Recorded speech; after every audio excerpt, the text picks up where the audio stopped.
ನಾರಾಯಣಂ ನಮಸ್ಕೃತ್ಯ ನರಂ ಚೈವ ನರೋತ್ತಮಂ ದೇವೀಂ ಸರಸ್ವತೀಂ ವ್ಯಾಸಂ ತತೋ ಜಯಮುದೀರಯೇ ವಿಜಾನತಾಮವಿತ್ತಸ್ಯ ಮಧ್ವಸ್ಯ ಜಗತಿ ಗುರೋಃ ಪೂರ್ವಾಚಾರ್ಯಮಹಿಷ್ಠಾನಾಮಿಯಂ ಪ್ರಣತಿಮಾಲಿಕಾ ಮಾತರ್ಮೇ ಮಾತರಿಶ್ವನ್ನ ಪಿತರತುಲಗುರೋ ಭ್ರಾತರಿಷ್ಟಾಪ್ತಬಂಧೋ ಸ್ವಾಮಿನ್ ಸರ್ವಾಂತರಾತ್ಮನ್ನ ಜರ ಜರ ಇತರ್ಜನ್ಮ ಮೃತ್ಯಾಮಯಾನಾಂ ಗೋವಿಂದೇ ದೇಹಿ ಭಕ್ತಿಂ ಭವತಿ ಚ ಭಗವನ್ನೂರ್ಜಿತಾಂ ನಿರ್ನಿಮಿತ್ತಾಂ ನಿರ್ವ್ಯಾಜಾಂ ನಿಶ್ಚಲಾಂ ಸದ್ಗುಣಗಣ ಬೃಹತೀಂ ಶಾಶ್ವತೀಂ ಆಶುದೇವ. ಭಕ್ತಿಯಲ್ಲಿ ದೋಷ ಇರಬಾರದು ಅಂತ ವಸ್ತುತಃ ಈ ಸನತ್ಸು ಜಾತೀಯದಲ್ಲಿ ದಮದಲ್ಲಿ ಇರುವ ದೋಷಗಳು ಏನು? ದಮಃ ಅಷ್ಟಾದಶ ದೋಷಸ್ಯ. ಕೆಲವೊಮ್ಮೆ ಇಂದ್ರಿಯ ನಿಗ್ರಹದಲ್ಲಿ ಎಂದಿಗೂ ಕಾಣದ ಸುಮಾರು 18 ದೋಷಗಳು ಬರ್ತವೆ. ಅದರಿಂದಾಗಿ ಇಂದ್ರಿಯ ನಿಗ್ರಹ ಅಂತ ಅಂದುಕೊಳ್ಳುವಾಗ ಅದರಲ್ಲಿ ಇರುವ ದೋಷಗಳ ಬಗೆಗೂ ಕೂಡ ಯೋಚನೆ ಮಾಡಿ ಅದು ಇರದ ಇಂದ್ರಿಯ ನಿಗ್ರಹ ನಮ್ಮದಾಗಬೇಕು ಅಂತ ನಾವು ಪ್ರಯತ್ನ ಪಡಬೇಕು ಅಂತ ಅಲ್ಲಿ ಹೇಳಿದ್ದಾರೆ. ಅದೇ ರೀತಿ ಮಹಾಭಾರತ ತಾತ್ಪರ್ಯ ನಿರ್ಣಯದಲ್ಲಿ ಮಧ್ವಾಚಾರ್ಯರು ಭಕ್ತಿಯ ದೋಷಗಳು ಏನು? ಭಕ್ತಿ ಇರುತ್ತೆ, ದೇವರ ಮೇಲೆ ಪ್ರೀತಿ ಇರುತ್ತೆ. ಆ ಪ್ರೀತಿ ನಾನೇ ದೇವರು ಅಂತನ್ನುವ ಭಾವದಿಂದ ಬರಬಾರದು, ಅದಕ್ಕೆ ಜೀವಾಭೇದ ಅಂದ್ರು. ಇನ್ನು ನಿರ್ಗುಣತ್ವಂ, ದೇವರಲ್ಲಿ ಗುಣ ಏನೂ ಇಲ್ಲ ಅನ್ನುವ ಭಾವನೆ ಇರಬಾರದು. ನಿರ್ಗುಣತ್ವ ಅಂತ ಹೇಳಿದ್ರೆ ಅದು ಒಂದು ರೀತಿ ದ್ವೇಷವೇ.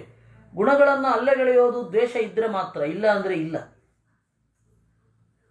ಇನ್ನು ಅಪೂರ್ಣ ಗುಣತ, ದೇವರು ಈ ಪ್ರಪಂಚವನ್ನ ನಿರ್ಮಾಣ ಏನು ಮಾಡಿದ್ದಾನೆ, ಈ ಪ್ರಪಂಚದ ನಿರ್ಮಾಣ ಅನ್ನೋದು ಸಮರ್ಪಕ ಅಲ್ಲ.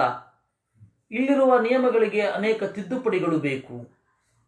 ಈ ತರಹದ ಭಾವನೆಗಳು ಕೆಲವೊಂದು ಕಡೆ ಕಂಡು ಬರ್ತವೆ.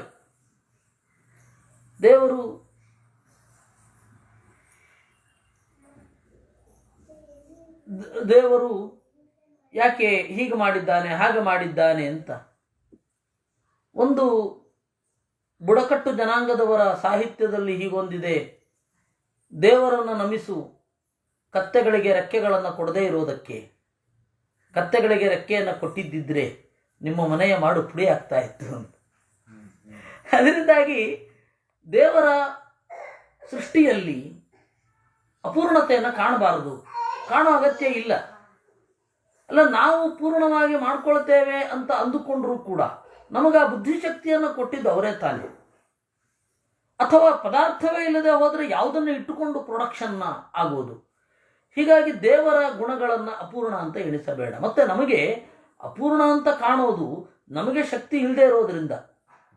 ನಾನು ಮೇಲ್ಗಡೆಯಿಂದ ಬಿದ್ದರೂ ಕೂಡ ಏನಾಗಬಾರದಿತ್ತು, ಭೂಮಿಯ ಮೇಲ್ಮೈಯನ್ನು ಆ ರೀತಿ ದೇವರು ನಿರ್ಮಾಣ ಮಾಡಬೇಕಿತ್ತು.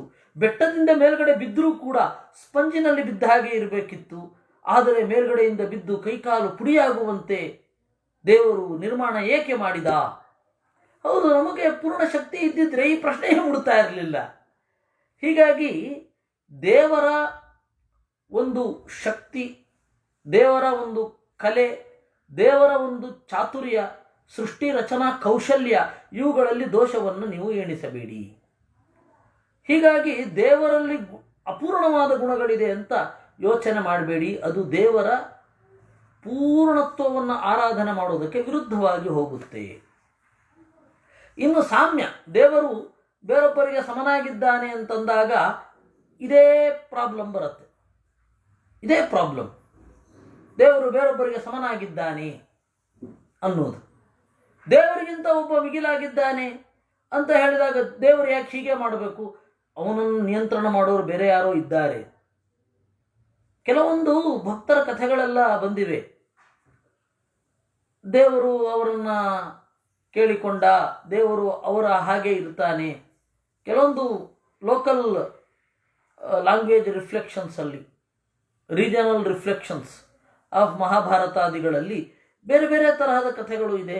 ದೇವರು ಏನೋ ಇಟ್ಕೊಂಡು ಪೂಜೆ ಮಾಡ್ತಾ ಇದ್ದ. ಆಗ ನಾರದರು ತೆಗೆದು ನೋಡಿದ್ರು, ಒಂದು ಹಿಡಿ ಮಣ್ಣಿತ್ತು. ಏನದು ಅಂದರೆ ಭಕ್ತರ ಪಾದ ಧೂಳಿಯಿಂದ. ಅಂದರೆ ದೇವರು ಭಕ್ತರನ್ನ ಪ್ರೀತಿಸ್ತಾನೆ ಅನ್ನೋದಕ್ಕೆ ಇದು ಸಂಕೇತ ಇರಬಹುದೇ ವಿನಃ ಇತಿಹಾಸ ಇಲ್ಲ, ಇತಿಹಾಸ ಅಲ್ಲ. ಆ ತರಹದ ಎಲ್ಲ ಸಂಗತಿಗಳನ್ನು ನಾವು ಈ ಪ್ರಮೇಯದ ಹಿನ್ನೆಲೆಯಲ್ಲಿ ಅದರ ಆ ಕಥೆಯ ಸಾಧುತ್ವವನ್ನು ನಿರ್ಣಯ ಮಾಡಬೇಕು. ಅದೇನದು ಆಧಿಕ್ಯ ಇಲ್ಲ. ಅದೇ ಆಧಿಕ್ಯ ಅನ್ನೋ ದೇವರ ದ್ವೇಷವನ್ನು ಪ್ರತಿನಿಧಿಸಿದ ಹಾಗೆ. ಅದರಿಂದಾಗಿ ತದನ್ಯೇಷಾಂ ಭೇದ ತದ್ಗತಃ ಭೇದ, ದೇವರಿಗೂ ದೇವರ ಗುಣಕ್ಕೂ ಭೇದ, ದೇವರಿಗೂ ದೇವರ ಕ್ರಿಯೆಗಳಿಗೂ ಭೇದವನ್ನು ಹೇಳಿದ ಹಾಗೆ. ಏಕೆಂದರೆ ಆ ಅಪನಂಬಿಕೆ ಒಂದು ಮೂಡಿದರೆ ದೇವರನ್ನು ಆರಾಧನೆ ಮಾಡಲಿಕ್ಕಾಗಲ್ಲ. ನಾವು ಆನಂದ ಆನಂದ ಅಂತ ಉಪಾಸನೆ ಮಾಡಿ ಆ ಉಪಾಸನೆ ಸಾಕ್ಷಾತ್ಕಾರ ಆಗಿ ಆ ಸಾಕ್ಷಾತ್ಕಾರ ಅಂತನ್ನೋದು ದೇವರ ದರ್ಶನವಾಗಿ ಪರಿಣಮಿಸಿ ದೇವರು ನಮಗೆ ಆನಂದವನ್ನು ಕೊಡಬೇಕು, ಅಂದರೆ ಮೋಕ್ಷ ಕೊಡಬೇಕು. ಅಲ್ಲಿ ತನಕ ದೇವರಲ್ಲಿ ಆ ಗುಣ ಇರುತ್ತಾ ಅಂತ ಒಂದು ಭಾವನೆ ಬಂತು ಅಂದರೆ ಉಪಾಸನೆ ಮಾಡಲಿಕ್ಕಾಗೋಲ್ಲ. ಈ ತರಹದ ಭಯವನ್ನು ಭಕ್ತರಿಗೆ ನಿವಾರಣೆ ಮಾಡಲಿಕ್ಕಾಗಿ ವೇದ ಹೇಳಿದ್ದು, ಇಲ್ಲ ಮಗನೇ ನೇಹ ನಾನಾಸ್ತಿ ಕಿಂಚನ, ಇಹ ಪರಮಾತ್ಮನಲ್ಲಿ ನಾನಾ ನಾಸ್ತಿ, ನಾನಾತ್ವಂ ನಾಸ್ತಿ ಅಂತ ಅರ್ಥ. ಅದರಿಂದಾಗಿ ತದ್ಗತಃ ಭೇದ ಅದು ಕೂಡದು. ಇನ್ನು ಪ್ರಾದುರ್ಭಾವ ವಿಪರ್ಯಾಸ, ಯಾವುದು ದೇವರ ಅವತಾರ ಅಲ್ವೋ ಅದನ್ನು ದೇವರ ಅವತಾರ ಅಂತ ತಪ್ಪು ತಿಳಿಯಬಾರದು. ಇದು ಬಹಳ ಮುಖ್ಯ. ಇನ್ನು ತದ್ಭಕ್ತ ದ್ವೇಷ ಏವಚ, ದೇವರ ಭಕ್ತರು ಅನ್ನುವ ಕಾರಣದಿಂದ ದ್ವೇಷ ಮಾಡೋದು. ಸಾಮಾನ್ಯ ದ್ವೇಷ ದುರ್ಜನರನ್ನು ಮಾಡ್ತಾರೆ. ವಿದುರ ನೀತಿಯಲ್ಲಿ ಒಂದು ಮಾತು ಬರುತ್ತೆ, ಸಂತ ಸತಾಂ ಗತಿ ಪ್ರೋಕ್ತ, ಸಜ್ಜನರು ಸಜ್ಜನರಿಗೆ ಗತಿ, ಅಸತಾಂಚ ಗತಿ ಸಂತಹ, ಅಸಜ್ಜನರಿಗೂ ಸಜ್ಜನರೇ ಗತಿ. ಅದರಿಂದಾಗಿ ಅಸಜ್ಜನರ ನಡುವೆ ಮಾಡುವಂತಹ ದ್ವೇಷ ಏನಿದೆ ಅದು ದ್ವೇಷ ಅಷ್ಟೆ. ತದ್ಭಕ್ತ ದ್ವೇಷ ಅಂದರೆ ಇವರು ಭಕ್ತರು ಅನ್ನುವ ಕಾರಣದಿಂದ ದ್ವೇಷ. ಇವಾಗ ರಾವಣನಿಗೆ ಏನಪ್ಪ ಮಾಡಿದ್ರು ಸಾಧು ಸಜ್ಜನರೆಲ್ಲ? ಗಾಮ್ ಅಗ್ನಿಹೋತ್ರಾಂ ಯವಸೋಪಹೂತಾಂ, ಗಾಮ್ ಅಗ್ನಿಹೋತ್ರೀಂ ಯವಸೋಪಹೂತಾಂ, ಆಶ್ರಮಗಳಲ್ಲಿ ಅಗ್ನಿಹೋತ್ರಕ್ಕಾಗಿ ಹಾಲು ಕೊಡಲಿಕ್ಕೆ ಅಂತ ಒಂದು ಹಸುವನ್ನು ಏನು ಇಟ್ಕೊಂಡಿದ್ರು ಅದನ್ನು ಯವಸೋಪಹೂತಾಂ, ಹುಲ್ಲು ತೋರಿಸೋದು. ಆ ಹಸು ಆ ಹುಲ್ಲನ್ನು ತಿನ್ನಿ ಬಂದ್ಕೊಂಡ ಕತ್ತರಿಸೋದು. ಯಾರು ಈ ತರಹದ ಕ್ರೌರ್ಯವನ್ನು ತೋರಿಸ್ಲಿಕ್ಕಾಗುತ್ತೆ ರಾವಣನನ್ನು ಹೊರತುಪಡಿಸಿ ಅಂತ ಹೇಳ್ತಾರೆ ನಾರಾಯಣ ಪಂಡಿತಾಚಾರ್ಯ ಸಂಗ್ರಹ ರಾಮಾಯಣದಲ್ಲಿ. ಅವನು ಸ್ವಯಂ ಬ್ರಾಹ್ಮಣಾಗಿ ಬ್ರಾಹ್ಮಣ ಆಗಿ ಅಲ್ಲ, ಬ್ರಾಹ್ಮಣ ಅಂತ ಹೇಳಲಿಕ್ಕೆ ಬರಲ್ಲ, ಅದು ಇವ್ರದೆಲ್ಲ ಕಲ್ಪನೆಗಳ್ರಿ. ಬ್ರಾಹ್ಮಣ ಅಂತ ಹೇಳಿ ಬರಲ್ಲ, ಯಾಕಂದ್ರೆ ಮಾತೃ ಜಾತಿ ಪಿತೃಗುಣ ಅಂತ ಯಾವತ್ತೂ ಕೂಡ ತಂದೆಯಿಂದ ಜಾತಿ, ತಂದೆಯಿಂದ ಗುಣ, ತಾಯಿಯ ಜಾತಿ ಯಾವುದು? ರಾಕ್ಷಸ ಪರಿಸರ, ರಾಕ್ಷಸ ಸ್ವಭಾವ. ಅದೇ ಅವ್ನು ರಾಕ್ಷಸ ಅಂತಂದು ಎಲ್ಲರೂ ಪರಿಗಣಿಸ್ತಾರೆ, ಯಾರು ಬ್ರಾಹ್ಮಣ ಅಂತ ಪರಿಗಣಿಸಲ್ಲ. ಆದರೆ ರಾವಣನ ಬಗ್ಗೆ ಪ್ರೀತಿ ಇರತಕ್ಕಂತಹವರೆಲ್ಲ ರಾವಣ ಬಹಳ ವಿದ್ಯಾವಂತ, ಅವನು ಗೊತ್ತಿದ್ದೇ ಸೀತೆಯನ್ನು ಅಪಹರಿಸಿದ. ಏನಿವೆಲ್ಲ ಹುಚ್ಚುಗಳು, ನನಗೇನು ಗೊತ್ತಿದ್ರೆ ಏನು ಅಪಹರಿಸಬಾರದಲ್ವ? ಆ ನಾಟಕ ಆದರೆ ಯಾಕೆ ಮಾಡಬೇಕು? ರಾಮನ ಕೈನಲ್ಲಿ ಸಾಯಿಸ್ಕೊಳ್ಬೇಕು ಅಂತ ಈ ಥರ ನಾಟಕ ಅಂತಲ್ವೇ? ಯಾಕೆ ಹೀಗೆಲ್ಲ ಯಾಕೆ ಮಾಡಬೇಕು? ಅಂತ್ಯಕಾಲದಲ್ಲಿ ಮಗ ಬಂದು ನೀರು ಬಿಡು ಅಂತ ತಂದೆ ಹೇಳ್ತಾನೆ ವಿನಃ ನಿನ್ನ ಹೆಂಡತಿನ ಅಪಹರಿಸ್ತೇನೆ ನೀನು ಕೊಲ್ಲಬೇಕು ಅಂತ ಯಾಕೆ ಉದ್ದೇಶ ಇಟ್ಕೋಬೇಕು? ಅದರಲ್ಲಿ ಏನೇನೋ ಹುಚ್ಚುಚ್ಚು ಕಲ್ಪನೆಗಳು, ಹುಚ್ಚುಚ್ಚು ಕಥೆಗಳು. ಈ ತರಹದ ಕಥೆಗಳಿಂದ ವಸ್ತುತಃ ಪ್ರಾಚೀನ ತತ್ವಜ್ಞಾನಕ್ಕೆ ವಿರೋಧ ಆಗಿರೋದು.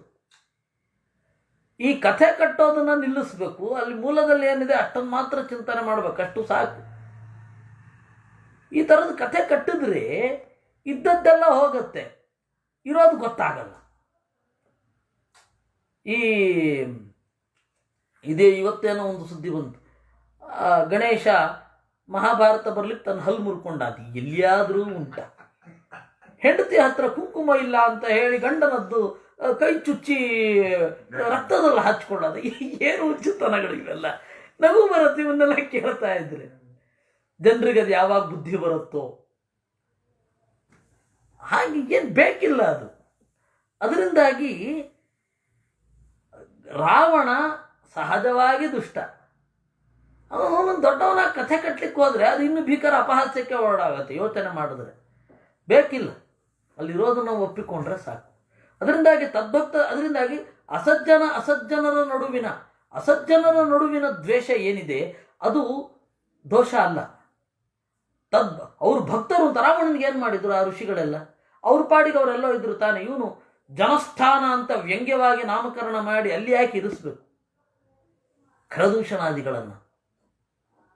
ಹೇಗೂ ಲಂಕೆಯಲ್ಲೇ ಇದ್ರು ತಾನೆ, ಇಲ್ಲಿ ಯಾಕೆ ತರಬೇಕು? ಇನ್ಯಾರೋ ಮಾರೀಚ ಸುಬಾಹುವನ್ನು ಚೂಬಿಟ್ಟು ನೀವು ಎಲ್ಲ ಕಡೆ ಇದ್ದದ್ದನ್ನು ಹಾಳು ಮಾಡಿ ಅಂತ ಇವ್ರಿಗೇನು ಮಾಡಿದ್ರು? ಅದರಿಂದಾಗಿ ತದ್ಭಕ್ತ ದ್ವೇಷ ಅನ್ನೋದು ನಾವು ಗಮನದಲ್ಲಿಟ್ಕೊಳ್ಬೇಕು. ದೇವರ ಭಕ್ತರು ಅನ್ನುವ ಒಂದೇ ಒಂದು ಕಾರಣದಿಂದ ದೇವರನ್ನು ದ್ವೇಷಿಸುವ ಮನೋಭಾವ, ಅದು ತದ್ಭಕ್ತ ದ್ವೇಷ. ಎಲ್ಲ ಕಾಲದಲ್ಲಿಯೂ ಇರುತ್ತೆ. ಈಗ ಮಠ ದ್ವೇಷ ಎಲ್ಲ ಬಂದ್ಬಿಡುತ್ತೆ ಅಲ್ಲ, ಅದು ಭಕ್ತರು ಅನ್ನುವ ಕಾರಣದಿಂದ ಬರಲ್ಲ ಅಲ್ಲಿ. ಅಲ್ಲಲ್ಲ, ಅದೇ ಇಲ್ಲ ಇಲ್ಲ ಇಲ್ಲ, ಅಲ್ಲಿಯೂ ಒಂದು ಸಣ್ಣ ಪ್ರಭೇದ ಇದೆ. ಇವಾಗ ಭಕ್ತರು ಆದರೆ ನಮಗೆ ಇವರ ವೈಚಾರಿಕ ಧಾಟಿ ಸರಿ ಇಲ್ಲ. ಭಕ್ತರು ಅಂತ ಒಪ್ಕೊಳ್ತೇವೆ, ವಿಷ್ಣುವಿನ ಭಕ್ತರು ಅಂತ ದ್ವೇಷ ಮಾಡಲ್ಲ ಅಲ್ಲಿ. ಬೇರೆಯ ಇವಾಗ ಇಬ್ಬರು ಸಜ್ಜನರಿದ್ದಾರೆ, ಅದಕ್ಕೆ ಆಚಾರ್ಯರು ಸಜ್ಜನರ ನಡುವೆ ವಿರೋಧ ಬಂದಾಗ ವಿದ್ಯಾಧಿಕ್ಯ ಯಾರಲ್ಲಿದೆ ಅವರಿಗೆ ಅನುಗುಣವಾಗಿ ಇರಬೇಕು ಅಂತ ಹೇಳ್ತಾರೆ. ಯಾಕೆಂದರೆ ಈ ಸಮಸ್ಯೆಯನ್ನು ಡೀಲ್ ಮಾಡದೇ ಇಲ್ಲ. ಈ ಸಮಸ್ಯೆಯನ್ನು ಆಚಾರ್ಯರು 28ನೆಯ ಅಧ್ಯಾಯ ಮಹಾಭಾರತ ತಾತ್ಪರ್ಯ ನಿರ್ಣಯದಲ್ಲಿ ನಿರೂಪಣೆ ಮಾಡಿದ್ದಾರೆ.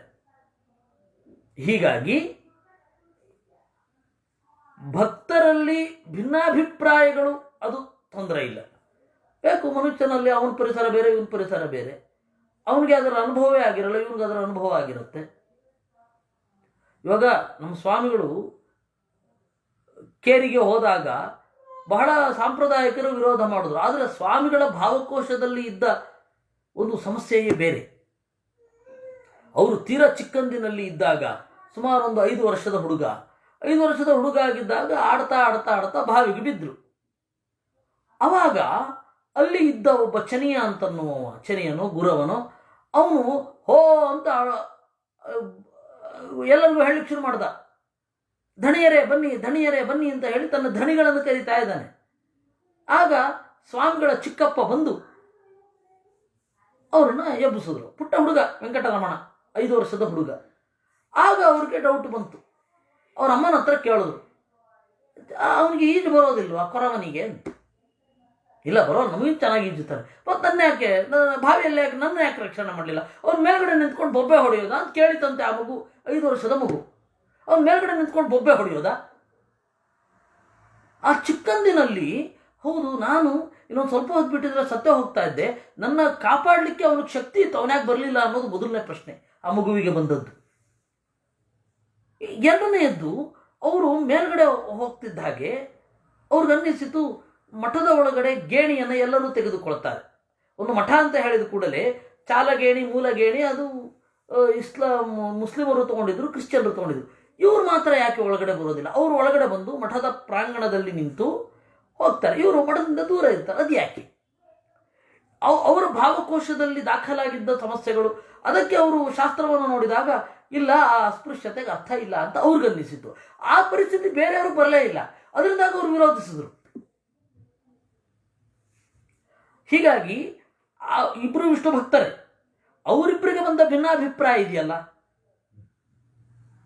ಆವಾಗ ಇವರೇನು ಮಾಡಿದ್ರು, ಜಾತಿಯನ್ನು ಪೂರ್ತಿ ಯೋಚನೆ ಮಾಡಿದ್ರು, ಜಾತಿ ಸಮಾಲೋಚನೆ ಮಾಡಿದ್ರು.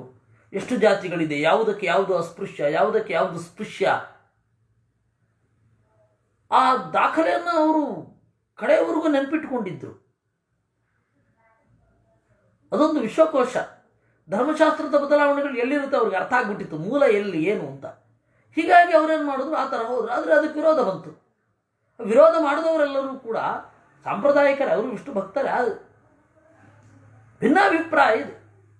ಆ ಭಿನ್ನಾಭಿಪ್ರಾಯ ಕೆಲವೊಬ್ಬರು ನೀಗಿಕೊಂಡ್ರು, ಕೆಲವೊಬ್ರಿಗೆ ಅರ್ಥ ಆಯಿತು, ಕೆಲವೊಬ್ರಿಗೆ ಅರ್ಥ ಆಗಲೇ ಇಲ್ಲ. ಯಾಕೆ ಹೇಳಿದ್ದು ಅಂದರೆ, ತದ್ಭಕ್ತ ದ್ವೇಷ ಅಂತಂದರೆ ಅವರ ಭಕ್ತರು ಅಂತ ಮಾಡುವ ದ್ವೇಷ ಬೇರೆ, ದೇವರ ಭಕ್ತರಾಗಿರಬಹುದು, ಆದರೆ ಅವನು ಈ ಅಭಿಪ್ರಾಯ ನನಗೆ ಸರಿ ಇಲ್ಲ ಅಂತ ಹೇಳೋದು ಬೇರೆ. ಇಷ್ಟು ವ್ಯತ್ಯಾಸ ಇದೆ. ಅದಾಗಿ ರಾಜಸ ತಾಮಸಾದಿ ದ್ವೇಷಗಳಿರುತ್ತೆ, ಅದನ್ನು ಬಿಟ್ಬಿಡಿ. ಅದನ್ನು ಇಲ್ಲಿ ಸೇರಿಸ್ಲಿಕ್ಕೆ ಬರಲ್ಲ, ಅದನ್ನು ಇಲ್ಲಿ ಸೇರಿಸ್ಲಿಕ್ಕೆ ಬರಲ್ಲ. ಕೇವಲ ದೇವರ ಅಲ್ಲ, ಅರ್ಥ ಆಯ್ತು ನನಗೆ. ಕೇವಲ ದೇವರ ಭಕ್ತರು ಅಂತ ದ್ವೇಷ ಮಾಡೋದಿದೆಯಲ್ಲ, ಅದು ಭಕ್ತಿಯಿಂದ ಹೋಗಬೇಕು. ಅದು ಭಕ್ತಿಯ ದೋಷ. ಉಳಿದದ್ದು ಪಾರಿಸರಿಕವಾದದ್ದು. ತದ್ಭಕ್ತ ದ್ವೇಷ ಏವಚ ತತ್ಪ್ರಮಾಣಸ್ಯ ನಿಂದಾಚ. ಆಮೇಲೆ ತತ್ಪ್ರಮಾಣಸ್ಯ ನಿಂದಾ, ದೇವರನ್ನು ಕುರಿತು ಹೇಳುವ ಪ್ರಮಾಣಗಳನ್ನೆಲ್ಲ ನಿಂದನೆ ಮಾಡೋದು ಉತ್ಕಟವಾಗಿ. ವೇದಶಾಸ್ತ್ರಗಳಿಗೆ ನಿಗಳವನಿಕ್ಕು ಅಂತ ಹೇಳುವಷ್ಟು ಉತ್ಕಟವಾದ ದ್ವೇಷ ಇರಬಾರದು. ಯಾಕೆಂದರೆ ದೇವರನ್ನು ಹೊಂದಲಿಕ್ಕೆ ಇರುವ ಏಕೈಕ ಕೈಪಿಡಿ ಅಂತಂದರೆ ವೇದಾದಿಗಳು. ಅದನ್ನು ಅರ್ಥ ಮಾಡಿಕೊಳ್ಳಿಕ್ಕೆ ಪ್ರಯತ್ನ ಪಡಬೇಕು, ಅದರ ಸರಿಯಾದ ಇಂಟರ್ಪ್ರಿಟೇಷನ್ ಹೇಗಿದೆ ಅಂತ ತಿರುಗಬೇಕು ಅಷ್ಟೇ. ಅದರಿಂದಾಗಿ ಇದೆಲ್ಲ ದ್ವೇಷ. ಏತೈರ್ವಿಹೀನ ಯಾ ಭಕ್ತಿ ಸಾ ಭಕ್ತಿ ರೀತಿ ನಿಶ್ಚಿತ. ಈ ಯಾವ ದೋಷಗಳು ಭಕ್ತಿಯಲ್ಲಿ ಇರಬಾರದು. ಭಕ್ತಿಯ ಬಗ್ಗೆ ಇಷ್ಟು ಸ್ಫುಟವಾಗಿ ನಮಗೆ ನಾರದ ಭಕ್ತಿ ಸೂತ್ರದಲ್ಲೂ ಸಿಗೋದಿಲ್ಲ. ನಾರದ ಭಕ್ತಿ ಸೂತ್ರ ಅಂತ ಹೇಳಿ ಎಲ್ಲರೂ ಕೂಡ ಮಾನ್ಯ ಮಾಡುವ ಸೂತ್ರ. ಈ ತರಹದ ಭಕ್ತಿಯ ಬಗೆಗಿನ ವಿವರಣೆ, ಭಕ್ತಿಯಲ್ಲಿ ಇರಬಹುದಾದ ದೋಷಗಳು ಅಂತ ಹೇಳಿ ಏನಿದೆ, ಯಾವ ಭಕ್ತಿ ಸೂತ್ರದಲ್ಲೂ ಸಿಗಲ್ಲ. 2-3 ಭಕ್ತಿ ಸೂತ್ರಗಳಿದೆ, ಯಾವ ಭಕ್ತಿ ಸೂತ್ರದಲ್ಲಿಯೂ ಇಷ್ಟು ಚಂದ ಸಿಗೋದಿಲ್ಲ. ಆಮೇಲೆ ಜಗತ್ತಿನ ಭಕ್ತಿಯ ಬಗೆಗಿನ ಯಾವುದೇ ನಿರ್ವಚನ ಇದೆ, ಭಕ್ತಿಯಲ್ಲಿನ ದೋಷಗಳೇನು ಅಂತ ಯಾವುದು ಪಟ್ಟಿ ಮಾಡಿಯೇ ಇಲ್ಲ. ವಸ್ತು ಎಲ್ಲರೂ ಭಕ್ತಿಯನ್ನೇ ಹೇಳೋದು. ಇವಾಗ ಬೌದ್ಧರು ಕೂಡ ಬುದ್ಧಂ ಶರಣಂ ಗಚ್ಚಾಮಿ ಅಂದ್ರೆ ಏನ್ರಿ ಅದು? ಅದೇ ಅದೇ ಅದೇ ಅದೇ ಭಕ್ತಿಯೇ. ನಮೋ ಅರಿಯಂತಾಣಂ ಅಂತಾರೆ ಜೈನರು, ಅದು ಭಕ್ತಿಯೇ. ಆದರೆ ಆ ಭಕ್ತಿಯಲ್ಲಿರುವ ಕುಂದುಕೊರತೆಗಳು, ದೇವರ ಬಗೆಗೆ ಮಾಹಾತ್ಮ್ಯ ಜ್ಞಾನ ಅಂತ ಹೇಳಿದಾಗ ಅದೆಲ್ಲವೂ ಅದೇ ತಾನೆ. ಹೀಗಾಗಿ ಇದೆಲ್ಲವೂ ಅದೇ. ಇದು ಯಾವುದು ಇರಬಾರದು. ಏತೈರ್ ವಿಹೀನ ಯಾ ಭಕ್ತಿ ತಾ ಭಕ್ತಿ ರೀತಿ ನಿಶ್ಚಿತ. ಸರಿ, ಮನುಷ್ಯರಿಗೆ ಹೇಗೆ ಭಕ್ತಿ? ಮನುಷ್ಯರ ಭಕ್ತಿ ಹೇಗೆ? ದೇವತೆಗಳ ಭಕ್ತಿ ಹೇಗೆ? ಅನಾದಿ ಭಕ್ತಿರ್ ದೇವಾನಾಂ ಕ್ರಮಾದ್ ವೃದ್ಧಿಂ ಗತೈವಸಾ ಅಂದ್ರು. ಏತೈ ಅನಾದಿ ಭಕ್ತಿ, ಇದ್ಯಾವುದೂ ಇಲ್ಲದ ಭಕ್ತಿ ದೇವತೆಗಳಿಗೆ ಇರುತ್ತೆ. ಅವರು ಹುಟ್ಟಿದಂದಿನಿಂದಲೇ ಇರುತ್ತೆ. ಮನುಷ್ಯೋತ್ತಮರಿಗೆ ಆಗಾಗ ಕಣ್ಮರೆಯಾಗತ್ತೆ, ಸಹಜವಾಗಿ ಕೆಲವೊಮ್ಮೆ ಇರುತ್ತೆ ಮನುಷ್ಯೋತ್ತಮರಿಗೆ. ಆ 3 ಲೆವೆಲಲ್ಲಿಯೂ ಕೂಡ, ಅಂದರೆ ಮನುಷ್ಯೋತ್ತಮರಲ್ಲಿ ಸ್ವಲ್ಪ ಕೆಳಗೆ, ಸ್ವಲ್ಪ ಮೇಲೆ, ಸ್ವಲ್ಪ ಮೇಲೆ ಅಂತ ಇಟ್ಟುಕೊಂಡು ಆ 3 ವಲಯಗಳಲ್ಲಿಯೂ ಕೂಡ ಭಕ್ತಿ ಇರುತ್ತೆ. ಅದರ ಬೇರೆ ಬೇರೆ ಆಯಾಮಗಳು ಆಮೇಲೆ ಗೊತ್ತಾಗ್ತಾ ಹೋಗುತ್ತೆ. ಮೂಲಭೂತವಾಗಿ ಭಕ್ತಿ ಇರುತ್ತೆ, ಕೆಲವೊಬ್ಬರಿಗೆ ಅದೇ ಇರಲ್ಲ. ಈಗ ಪರಿಸರದಿಂದ ಏನೋ ಅದು ಇರಲ್ಲ, ಕ್ರಮೇಣ ಅದು ಬರುತ್ತೆ. ಕೆಲವೊಬ್ಬರಿಗೆ ಪರಿಸರದಿಂದ ಇರೋದಿಲ್ಲ, ಆದರೆ ಅದರ ಬಗ್ಗೆ ತೀವ್ರವಾದ ತುಡಿತಾ ಇರುತ್ತೆ. ಕೆಲವೊಬ್ಬರಿಗೆ ಪರಿಸರ ಇರುತ್ತೆ, ಒಳಗಡೆಯೂ ತುಡಿತಾ ಇರುತ್ತೆ. ಹೀಗೆ ಹಲವಾರು ಪ್ರಭೇದಗಳನ್ನು ನಮ್ಮ ಸಮಾಜದಲ್ಲಿ ನಾವು ನೋಡ್ತೇವೆ. ಅದರಿಂದಾಗಿ ಅನಾದಿ ಭಕ್ತಿರ್ ದೇವಾನಾಂ ಕ್ರಮಾದ್, ದೇವತೆಗಳಿಗೆ ಆ ಭಕ್ತಿ ಸಹಜವಾಗಿ ಇರುತ್ತೆ, ಕ್ರಮೇಣ ವೃದ್ಧಿಯನ್ನು ಹೊಂದುತ್ತೆ. ಆ ದೇವತೆಗಳು ಮೊದಲು ಭೂಮಿಯಲ್ಲಿಯೂ ಬಾಳು ಸಾಗಿಸಿದವರೇ. ದೇವತೆಗಳು ಆರಂಭದಲ್ಲಿ ಭೂಮಿಯಲ್ಲಿಯೂ ಬಾಳು ಸಾಗಿಸಿ, ಅಂದರೆ ಅದು ಹೋದ ಜನ್ಮದಲ್ಲಿರಬಹುದು, ದೇವತೆಗಳಾದ ಮೇಲೂ ಇರಬಹುದು. ಅವರು ಯಾವುದೇ ಒಂದು ಜೀವ ಒಂದು ಪದವಿಯನ್ನು ಪಡೆಯಲಿಕ್ಕೆ ನಿರಂತರ ಜನ್ಮಗಳ ಪ್ರಯಾಣವನ್ನು ಅವನು ಪಡಿತಾನೆ. ಆ ನಿರಂತರ ಜನ್ಮ ಪ್ರಯಾಣದಲ್ಲಿ, ನಿರಂತರ ಜನ್ಮದ ಪ್ರಯಾಣ, ಆ ಜನ್ಮಗಳ ಪ್ರಯಾಣದಲ್ಲಿ ಏನಾಗುತ್ತೆ, ಅವರು ಭೂಮಿಯಲ್ಲಿಯೂ ಇರ್ತಾರೆ, ಉಪಾಸನೆ ಮಾಡ್ತಾರೆ. ಆಮೇಲೆ ಅವರು ದೇವತೆಗಳಾಗಿ ಆ ಸಾಧನೆಯ ಪ್ರತಿಫಲವಾಗಿ ದೇವತೆಗಳಾಗ್ತಾರೆ. ದೇವತೆಗಳಾದ ಮೇಲೂ ಕೂಡ ಆರಂಭದಲ್ಲಿ ಭೂಮಿಯಲ್ಲಿ ವಾಸ ಮಾಡಿದ್ದು ಇದೆ ಅಂತ ಹೇಳಿ ಆಚಾರ್ಯರು ಮುಂದೆ ವಿವಾಹದ ಪ್ರಸಂಗ, ಮದುವೆಯ ಹುಟ್ಟು ಹೇಗಾಯಿತು ಅನ್ನೋದ್ರ ಬಗ್ಗೆ ಮಹಾಭಾರತದ ವಿವರಣೆಯನ್ನು ಹೇಳ್ತಾ ಆಚಾರ್ಯರು ಹೇಳ್ತಾರೆ. ಹೀಗಾಗಿ ಅನಾದಿ ಭಕ್ತಿರ್ದೇವಾನಾಂ ಕ್ರಮಾತ್ ವೃದ್ಧಿಂ ಗತ, ಕ್ರಮವಾಗಿ ವೃದ್ಧಿಯನ್ನು ಹೊಂದುತ್ತದೆ. ಆದರೆ ಬೇರೆ ಜೀವರಿಗಿಂತ ಸ್ವಲ್ಪ ಸ್ಫುಟತೆ ಇರುತ್ತೆ. ಇಷ್ಟು ವ್ಯತ್ಯಾಸ. ಇನ್ನು ಅಪರೋಕ್ಷ ದೃಶ್ಯೇರ್ ಹೇತು ಮುಕ್ತಿ ಹೇತುಶ್ಚ ಸಾ ಪುನಃ. ಆ ಭಕ್ತಿ ಅಂತನ್ನೋದು ಬೆಳೀತಾ ಬೆಳೀತಾ ಮೊದಲು ಮಾನಸಿಕವಾಗಿ ಸ್ವರೂಪವಾಗಿ ಎರಡು ಒಟ್ಟಿಗೆ ಇರುತ್ತೆ. ಕೆಲವೊಮ್ಮೆ ಸ್ವರೂಪಭೂತವಾದ ಭಕ್ತಿ ತಿರೋಹಿತವಾಗಿರುತ್ತೆ, ಕಣ್ಮರೆಯಾಗಿರುತ್ತೆ. ಮಾನಸಿಕವಾದ ಭಕ್ತಿ ಹೊರಗಡೆಯ ಒತ್ತಡದಿಂದ ಬಂದು ಇದು ಅರಳುವಂತೆ ಮಾಡುತ್ತೆ. ಹೊರಗಡೆಯ ಭಕ್ತಿ ಎನ್ನುವುದು ಒಳಗಡೆಯ ಭಕ್ತಿಗೆ ಪೋಷಕವಾಗುತ್ತೆ. ಕೆಲವೊಮ್ಮೆ ಹೊರಗಡೆಯ ಪರಿಸರ, ಒಳಗಡೆಯ ಭಕ್ತಿ ಎರಡಕ್ಕೂ ವಿರೋಧ ಇರುತ್ತೆ. ಕೆಲವೊಮ್ಮೆ ಒಳಗಡೆಯೂ ಭಕ್ತಿ ಜಾಗೃತ ಆಗಿರಲ್ಲ, ಹೊರಗಡೆಯೂ ಜಾಗೃತವಾಗಿರಲ್ಲ, ಉದಾಸೀನ ಇರುತ್ತೆ. ಆದರೆ ದೇವತೆಗಳಿಗೆ ಹಾಗಲ್ಲ. ಇದು ಕ್ರಮೇಣ ಬೆಳ್ಕೊಂಡು ಹೋಗ್ತಾ ಇರುತ್ತೆ. ಇನ್ನು ಕೆಲವರಿಗೆ ಅಪರೋಕ್ಷ ದೃಶ್ಯೇರ್ ಹೇತು, ಈ ಭಕ್ತಿ ಅನ್ನೋದು ದೇವರನ್ನು ನೇರವಾಗಿ ಕಾಣಲಿಕ್ಕೆ ಕಾರಣ. ಮತ್ತೆ ಮುಕ್ತಿ ಹೇತುಶ್ಚ ಸಾ, ಅದು ಮುಕ್ತಿಗೂ ಕಾರಣ. ಶೈವ ಆನಂದ ಸ್ವರೂಪೇಣ ನಿತ್ಯ ಮುಕ್ತೇಶು ತಿಷ್ಠತಿ.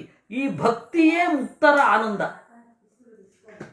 ಶೈವ ಆನಂದ ಸ್ವರೂಪೇಣ ನಿತ್ಯ ಮುಕ್ತೇಶು ತಿಷ್ಠತಿ. ಅದರಿಂದಾಗಿ ಸ್ವರೂಪಭೂತವಾದ ಭಕ್ತಿ ಇರುತ್ತಲ್ಲ, ಅದರ ವಿಸ್ತಾರವೇ ಮುಕ್ತಿಯಲ್ಲಿನ ಆನಂದ, ಅದರ ಪೂರ್ಣ ವಿಕಾಸ. ಇದು ಶಾಂಡಿಲ್ಯ ಸೂತ್ರ ಆಗಲಿ, ನಾರದ ಸೂತ್ರ ಆಗಲಿ, ನಾರದ ಭಕ್ತಿ ಸೂತ್ರ, ಶಾಂಡಿಲ್ಯ ಭಕ್ತಿ ಸೂತ್ರ ಅಂತ ಎರಡು ಸಂಸ್ಕೃತ ಸಾಹಿತ್ಯದಲ್ಲಿ ಭಕ್ತಿಯ ಬಗೆಗಿನ ಸೂತ್ರಗಳು. ಎರಡರಲ್ಲಿಯೂ ಈ ಸೂಕ್ಷ್ಮ ಸಂಗತಿಗಳಿಲ್ಲ. ಅದರಿಂದಾಗಿ ಅದು ಅರ್ವಾಚೀನ, ನಾರದರು ಬರೆದಿರಲಿಕ್ಕಿಲ್ಲ. ನಾರದರ ಹೆಸರಿನಲ್ಲಿದೆ ಅಷ್ಟೆ.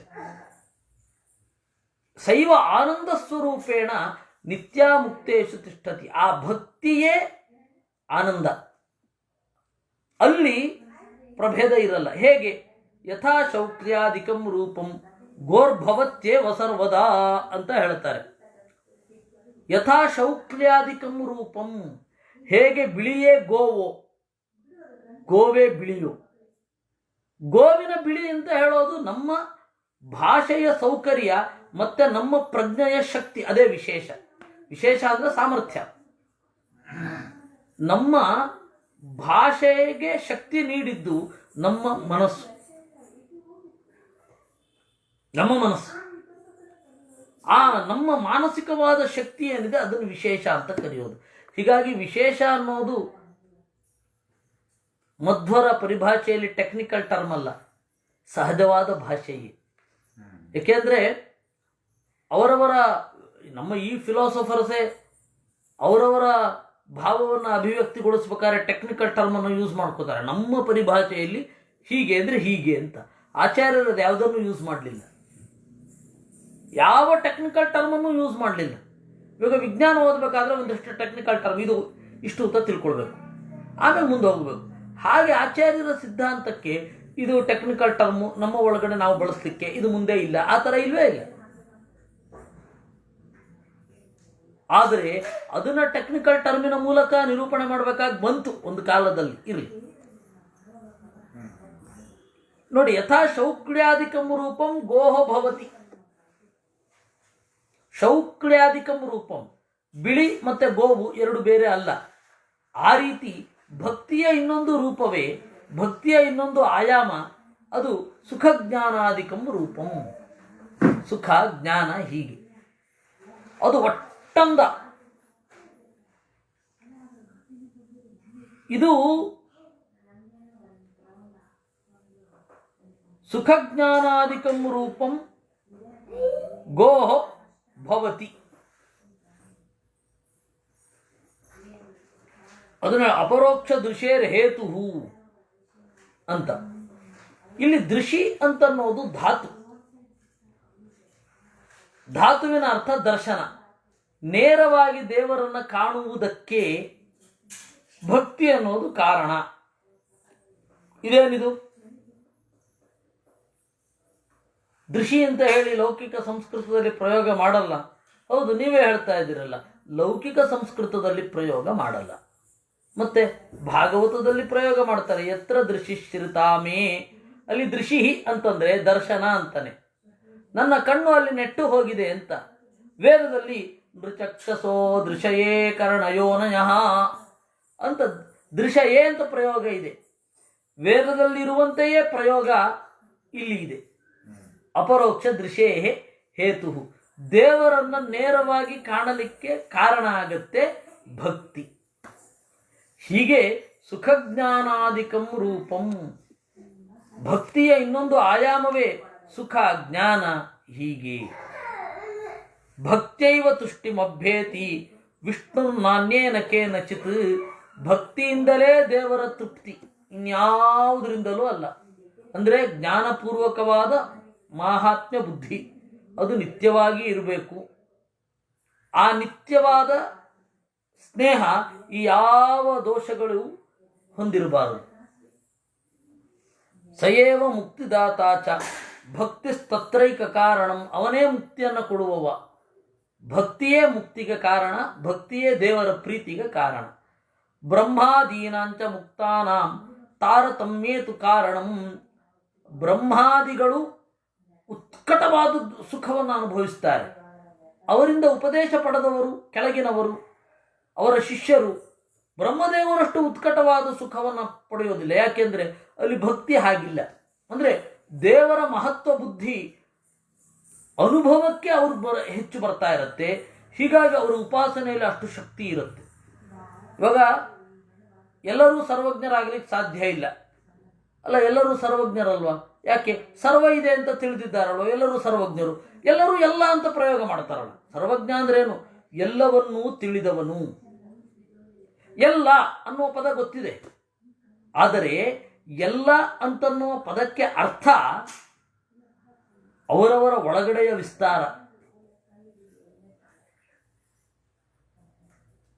ತಾರ್ಕಿಕರ ಪರಿಭಾಷೆಯಲ್ಲಿ ಹೇಳೋದಾದರೆ ಸರ್ವ ವಿಷಯಕ ವಿಶೇಷ ಜ್ಞಾನ ಅಂತ. ಸರ್ವಜ್ಞ ಅಂದ್ರೇನು ಅಂದರೆ ಎಲ್ಲವನ್ನ ಕುರಿತಾದ ವಿಶೇಷವಾದ ಜ್ಞಾನವನ್ನು ಸರ್ವಜ್ಞತ್ವ ಅಂತ ಕರೀತಾರೆಯೇ ವಿನಃ ಎಲ್ಲ ಅಂತ ಜ್ಞಾನ ಯಾರಿಗಿರುತ್ತೆ ಅವರೆಲ್ಲ ಸರ್ವಜ್ಞರಲ್ಲ. ಹಾಗೆ ಭಕ್ತಿ ಎಲ್ಲರಿಗೂ ಇರುತ್ತೆ. ಆ ಭಕ್ತಿಯ ಒಳಗಡೆ ದೇವರು ಸರ್ವಗುಣ ಪೂರ್ಣ ಅಂತನೂ ಇರುತ್ತೆ, ಆನಂದ ಸ್ವರೂಪ ಅಂತನೂ ಇರುತ್ತೆ. ಆ ಆನಂದ ಸ್ವರೂಪದ ವಿಶೇಷಗಳನ್ನು ತಿಳಿದವರಿಗೆ ಹೆಚ್ಚಿನ ಆನಂದ ಅಲ್ವಾ? ಬ್ರಹ್ಮಾದಿಗಳೆಲ್ಲ ಆ ಥರದವರು. ಬ್ರಹ್ಮಾದಿಗಳಿಗೂ ದೇವರು ಸರ್ವಗುಣ ಪೂರ್ಣ ಅಂತ ಜ್ಞಾನ ಇದೆ. ಸಾಧಕರಲ್ಲಿ ಅತ್ಯಂತ ಕೆಳಮಟ್ಟದವನಿಗೂ ದೇವರು ಸರ್ವಗುಣ ಪೂರ್ಣ ಅಂತ ಜ್ಞಾನ ಇದೆ. ಸರ್ವ ಯಾವುದು ಅಂತನ್ನುವುದು ಅವರ ವಿಸ್ತಾರ ಬೇರೆ, ಇವ್ರ ವಿಸ್ತಾರ ಬೇರೆ. ಎರಡು ಎಕ್ಸ್ಟ್ರೀಮ್. ಅದರ ವಿಶೇಷ ಜಾಸ್ತಿ ಇದೆ. ಅದರಿಂದಾಗಿ ಅವರು ಸರ್ವಜ್ಞರು.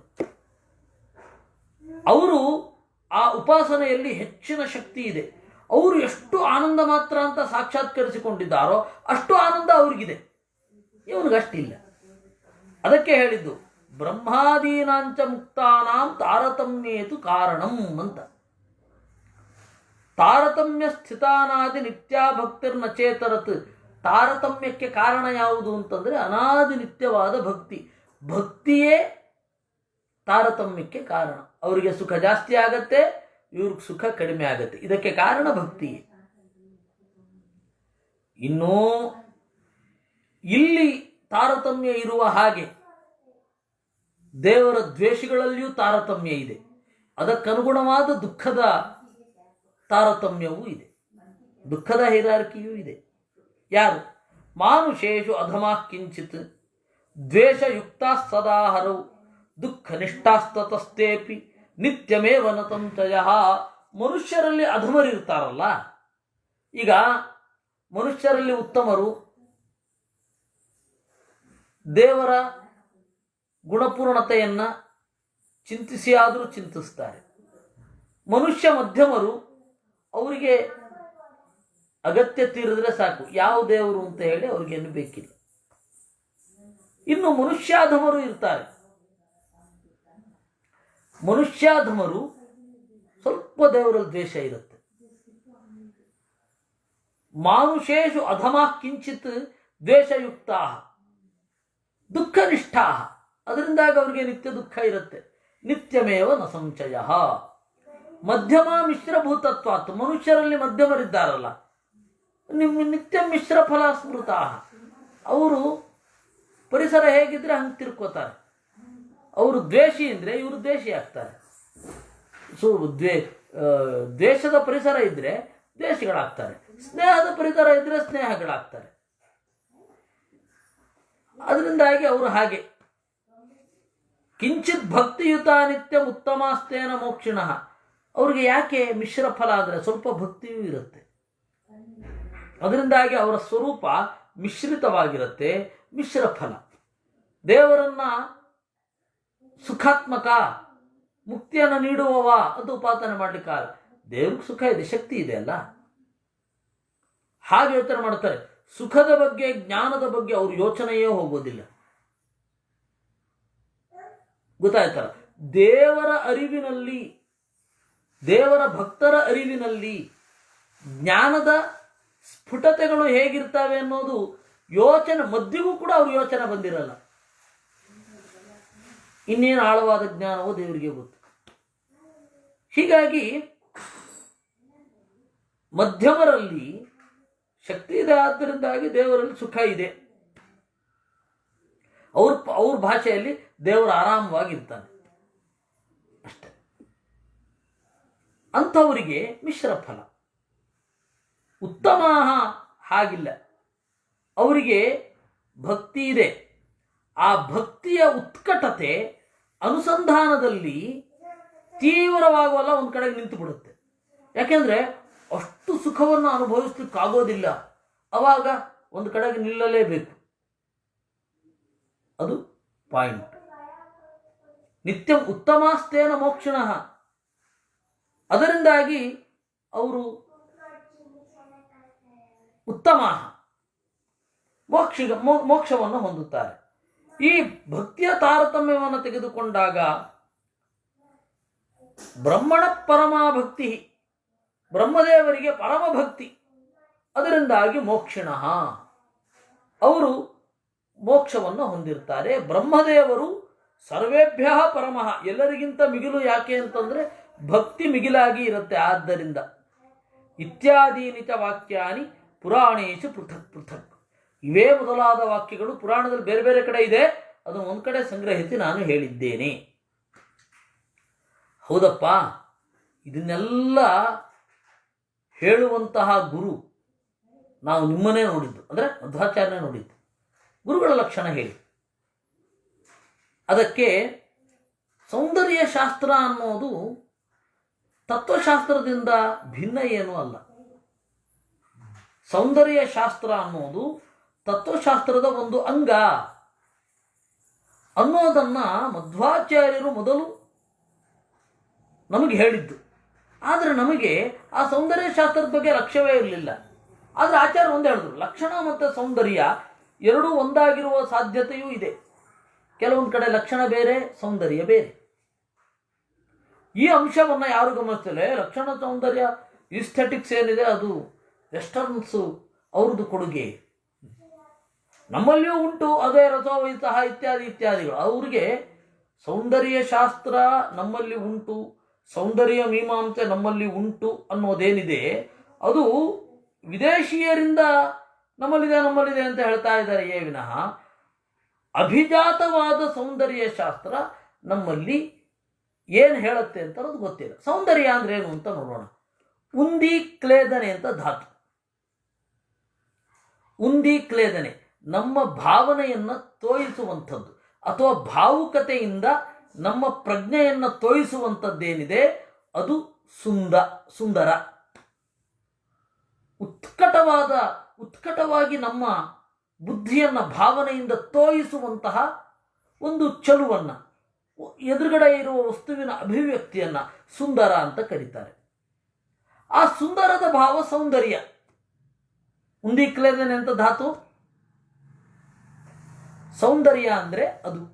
ಹಾಗಾದರೆ ನಾವು ಇಲ್ಲಿ ಕಣ್ಣು ಕೈಕಾಲು ಮೂಗು ಚೆನ್ನಾಗಿರುವವರನ್ನು ಸುಂದರ ಅಂತ ಕರೀತೇವೆ. ಹೌದು, ಅದು ಯಾವಾಗ ಅಂದರೆ ಅವರನ್ನು ನೋಡಿ ನಮ್ಮ ಮನಸ್ಸು ಮೆದುವಾದರೆ ಅದು ಸೌಂದರ್ಯ. ಅದು ಒಂದು ಹಂತದಲ್ಲಿ ಹೌದು. ಕಣ್ಣು ಕೈಕಾಲು ಚೆನ್ನಿರುವ ಗಂಡನ್ನಾಗಲಿ ಹೆಣ್ಣನ್ನಾಗಲಿ ನೋಡಿದರೆ ನಮ್ಮಲ್ಲಿ ಒಂದು ಆತ್ಮೀಯ ಭಾವನೆ ಉಂಟಾಗುತ್ತೆ. ಆ ಆತ್ಮೀಯ ಭಾವನೆ ಕಾರಣವಾದದ್ದನ್ನು ಸೌಂದರ್ಯ ಅಂತ ಕರೆಯೋದು. ಅವರ ಮತ್ತೆ ಸೌಂದರ್ಯ ಕೇವಲ ಹೊರಗಡೆಯ ಚೆಲುವನ್ನ, ಕೈ ಕಾಲು ಮೂಗುಗಳು, ಮೂಗು ನೆಟ್ಟಿಗಿತ್ತು, ಮುಖದಲ್ಲಿ ಚಂದ ಇತ್ತು, ಈ ಇತ್ಯಾದಿಗಳನ್ನ ಸೌಂದರ್ಯ ಅಂತ ಮುಖ್ಯ ಶಬ್ದದಿಂದ ಕರೆಯಲ್ಲ. ಸೌಂದರ್ಯ ಅನ್ನುವ ನಿಜವಾದ ಶಬ್ದದ ಅರ್ಥ ಯಾವುದರ ಅಭಿವ್ಯಕ್ತಿಯಿಂದ, ಯಾವುದರ ನೋಟದಿಂದ, ಯಾವುದರ ಅನುಭವದಿಂದ. ಯಾಕೆ ಸೌಂದರ್ಯ ಮಾತು ಆಗಬಹುದು, ಮಾತಿನ ಚೆಲುವು ಆಗತ್ತೆ. ಯಾವುದರ ಅಭಿವ್ಯಕ್ತಿಯಿಂದ, ಯಾವುದರ ಶ್ರವಣದಿಂದ ನಮ್ಮ ಬುದ್ಧಿ ಭಾವದಲ್ಲಿ ತೋಯತ್ತೋ ಅದು ಸೌಂದರ್ಯ. ಆ ಗುಣ ಸೌಂದರ್ಯ. ಇವಾಗ ಉಕ್ತಿ ಸೌಂದರ್ಯ ಅಂತೇವೆ. ಏನು ಉಕ್ತಿ ಸೌಂದರ್ಯ ಅಂದರೆ, ಈ ಎಷ್ಟು ಚಂದವಾದ ಮಾತು ಅಂತಂದ್ರೆ ನಮ್ಮ ಬುದ್ಧಿ ಭಾವನೆಯಲ್ಲಿ ಮುಳುಗೆದ್ದಿತ್ತು, ಅದಕ್ಕೆ ಸೌಂದರ್ಯ. ಏನು ವಾಕ್ ಸೌಂದರ್ಯ, ಏನು ವರ್ಣನಾ ಚಾತುರ್ಯ, ಏನು ಕಾವ್ಯ ಸೌಂದರ್ಯ, ಏನು ಕಾವ್ಯ ಸ್ವಾರಸ್ಯ. ರಸ ಅಂದ್ರೂ ಅದೇ. ಆ ಭಾವರಸ ಅನ್ನೋದು ನಮ್ಮ ಬುದ್ಧಿಯನ್ನು ಮುಳುಗಿಸಿ ಹೇಳುತ್ತದೆ. ಅದರಿಂದಾಗಿ ಸ್ವಾರಸ್ಯ. ಅಲ್ಲಿ ಸ್ವರಸ, ಸ್ವಾರಸ್ಯ, ಸೌಂದರ್ಯ ಇವೆಲ್ಲ ಒಂದೇ ಅರ್ಥ.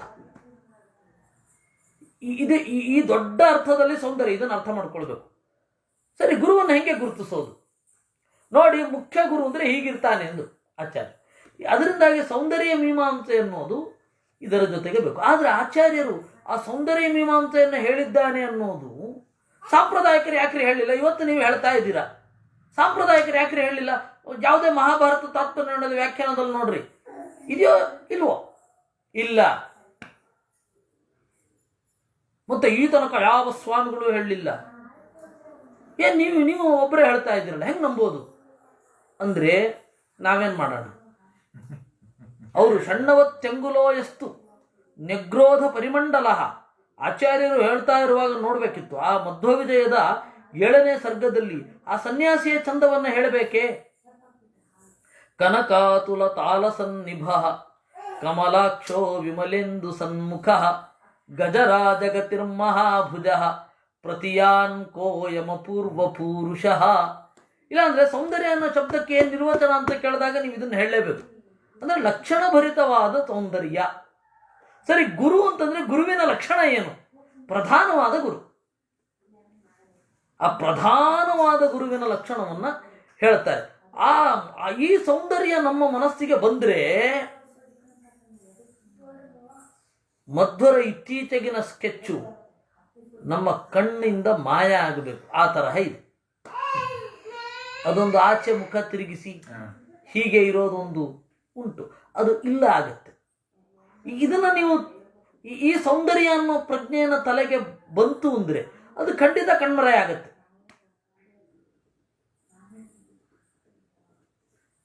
ನೇರವಾಗಿ ಆಚಾರ್ಯರ ಮೋರೆ ನಮ್ಮನ್ನು ನೋಡ್ತಾ ಇರಬೇಕು. ನಮ್ಮನ್ನು ನೋಡದೆ ಯಾವುದೋ ಪಕ್ಕಕ್ಕೆ ನೋಡ್ತಾ ಇದ್ರೆ ನಾವ್ಯಾಕೆ ಅದನ್ನು ಆರಾಧನೆ ಮಾಡಬೇಕು? ಯಾವುದು ಅಲ್ಲ, ಪ್ರತಿಮೆನೇ ಉಂಟಲ್ಲ ಮಾರಾಯರೆ. ನೀವು ಕೃಷ್ಣ ಮಠದಿಂದ ಇದು ಗರ್ಭಗುಡಿಯಿಂದ ಆಚೆ ಬಂದ ಕೂಡಲೇ ಅಲ್ಲಿ ಪ್ರತಿಮೆ ಉಂಟು, ಅತ್ಯಂತ ಹಳೆಯದಾದದ್ದು. ಆ ಮುಖ ನೋಡಿದರೆ ಕ್ಲೀನ್ ಆಗಿ ಗಡಿಬಿಡಿ ಇಲ್ಲದೆ ನೋಡಿದ್ರೆ ಸಾಕು, ಆಚಾರ್ಯರ ಚಿತ್ರಣ ಹೇಗಿದೆ ಅಂತ ಗೊತ್ತಾಗುತ್ತೆ. ಅದಕ್ಕನುಗುಣವಾದ ಆಚಾರ್ಯರ ಚಿತ್ರ ಮಾಡಿದ್ದಾರೆ. ಅದೇ ಇದೆ ಅದನ್ನು ಮಾಡಿದ್ರೆ ಆಯ್ತು. ಆ ಶಿಲ್ಪವನ್ನ ಚಿತ್ರವಾಗಿ ನೀವು ಕನ್ವರ್ಟ್ ಮಾಡಿದ್ರೆ ಸಾಕು. ಹಾಗೆ ಆಗತ್ತೆ ತಾನೆ. ಯಾಕಂದ್ರೆ ಶಿಲ್ಪ ಅನ್ನೋದು 5 ಡೈಮೆನ್ಷನ್ಸ್ ಇರುತ್ತೆ, ಅಥವಾ 3D ಅಂತ ಇಟ್ಕೊಳ್ಳಿ. ನೀವು ನಮ್ಮ ಕಣ್ಮುಂದೆ ಬಂದಾಗ 3D 3 ಆಯಾಮ, ಎಡ ಬಲ ಮತ್ತು ಎದುರುಗಡೆದು. ಸುತ್ತ ಬಂದಾಗ 5D.